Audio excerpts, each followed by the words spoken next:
ભરૂચ અંકલેશ્વર વચ્ચેના જૂના national highway ઉપર ઉંબાડિયાની હાટડીઓ પર મોટી સંખ્યામાં સ્વાદ શોખીનો ઉંબાડિયાની મજા માણવા ઉમટી રહ્યા છે। સુરતી ઊંધિયાની જેમ દક્ષિણ ગુજરાતમાં ઉંબાડિયું પ્રખ્યાત છે। દક્ષિણ ગુજરાતમાં પ્રખ્યાત ઉંબાડિયાની વાત આવે ત્યારે સ્વાદ પ્રેમીઓ પોતાને ભાગ્યે જ રોકી શકે છે।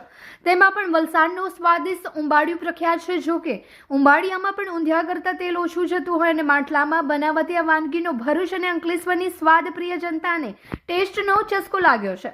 લોકો દૂરથી ઉંબાડિયાનો સ્વાદ માણવા આવી રહ્યા છે। તે અહીંથી પસાર થતા કેટલાય લોકો પણ પોતાના વાહન અહીં થોભાવી ઉંબાડિયાનો સ્વાદ માણવાનું ચૂકતા નથી।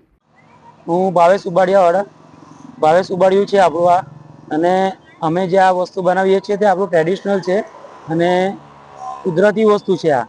અને આ વસ્તુ આપણે 5 વર્ષથી બનાવીએ છીએ અને 5 વર્ષથી બનાવીએ છીએ અને આ વસ્તુ ખાવાથી આપણાને શરદી, ખાંસી, ઉધરસ, કફ જેવી જે બી સમસ્યા હોય ઠંડીમાં, એ ઠંડીમાં આપણે આ ખાવાથી ગરમ ગરમ એને બહુ વધુ પ્રમાણમાં હોય તો એને ઓછું કરી શકે એ રીતનું આ વસ્તુ છે। અને શરીર માટે ખૂબ ફાયદાકારક છે। જે ઠંડક રહેતી હોય તેને ગરમ રહે વસ્તુ શરીરમાં, એટલા માટે આ વસ્તુ ખાવું જોઈએ ઠંડીમાં। ખાલી આ ઠંડીમાં જ બને છે અને આપણો આ જે કલર છે એ કલર ઠંડીમાં જ મળે છે। કેમ કે આ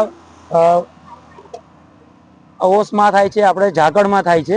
એ ઝાકળની વસ્તુ છે આ ઠંડીમાં જ થાય છે આપણને, એનામાં જ આપણે બનાવીએ છીએ જે આપણા પૂર્વજો બનાવતા હતા। અને આ ડુંગળી વલસાડ જે ડાંગની છે વસ્તુ તે પહેલાથી લોકો બનાવતા આવ્યા છે અમારા ત્યાં, તે એ પ્રમાણનું જ બનાવે છે। જે પૂર્વજો બનાવતા તે પ્રમાણનું જ બનાવીએ છીએ આપણે।